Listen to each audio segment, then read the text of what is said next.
بیشتی چچا اسد اللہ خان غالب کو ایک زندہ قوم کا سلام پہنچے۔ آپ کا محبت نامہ ملا۔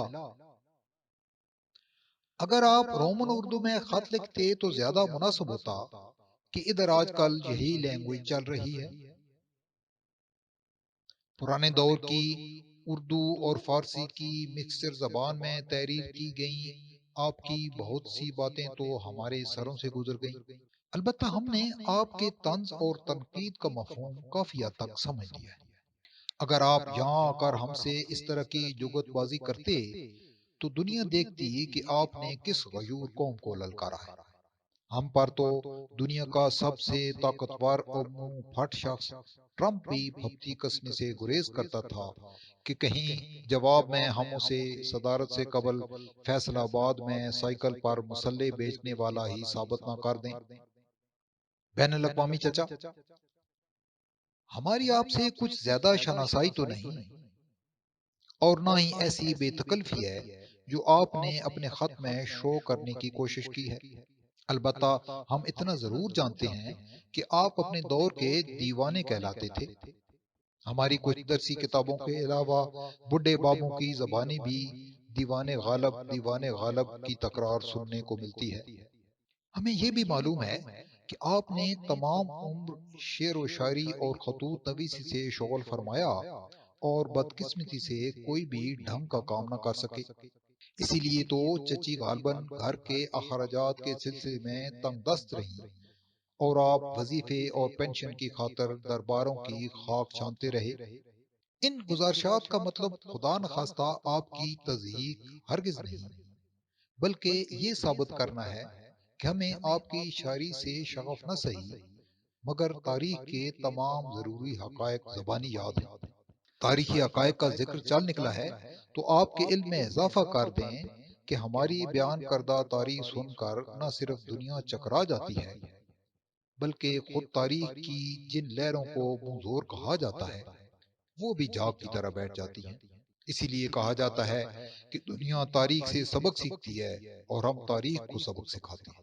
سخن نمبر برزگروار، جیسا کہ اپنی گزارشات کے آغاز میں اشارہ کیا گیا ہے کہ آپ نے اپنے جذبات کے اظہار کے لیے ایک بوسیدہ اور متروک ذریعے یعنی خط کا سہارا لیا ہے، اور وہ بھی ماڈرن زبان رومن اردو کی بجائے ایک گئی گواچی زبان میں۔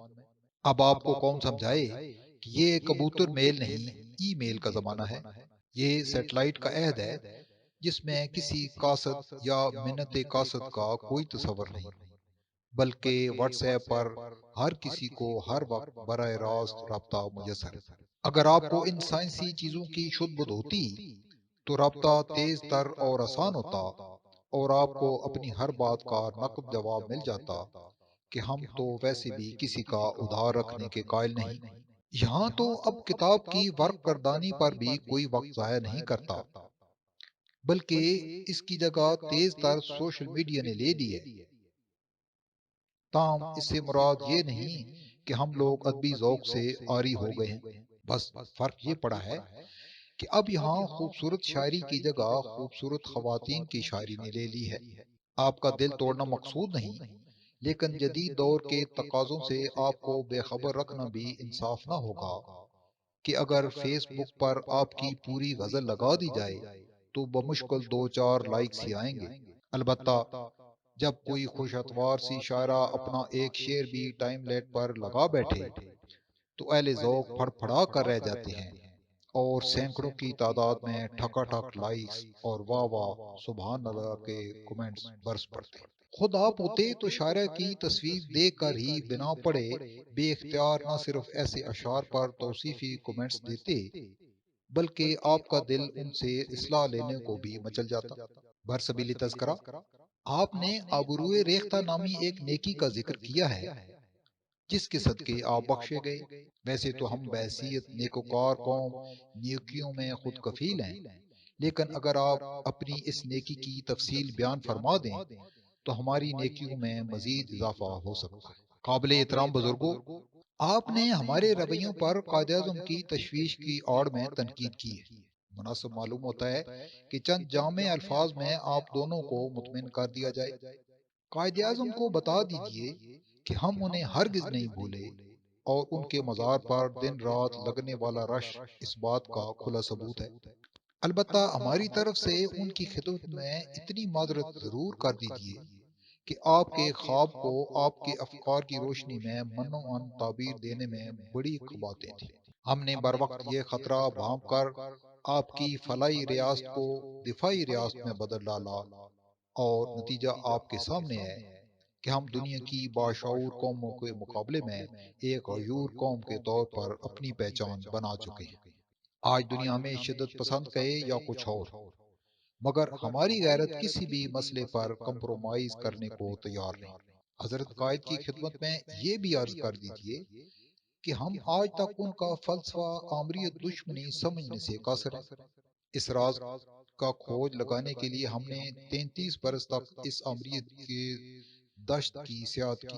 معاف کیجیے، ہمیں تو اس نظام میں کوئی خرابی نظر نہ آئی، سوائے اس کے کہ آدھا ملک ہاتھ سے گیا، باقی تو کچھ بھی نہ بگڑا۔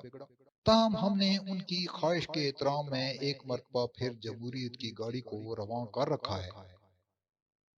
اب اگر یہ نظام خود ہی خرابیوں سے لبریز ہو تو ہمارا کیا قصور؟ ہاں، یاد آیا، آپ نے جنت کے اندر کسی فیض صاحب سے اپنی ملاقات کا ذکر کیا ہے۔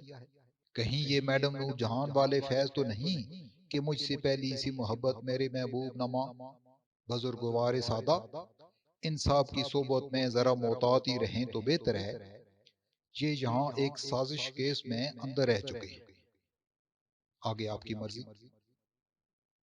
واسلام، اسلامی جمہوریہ پاکستان۔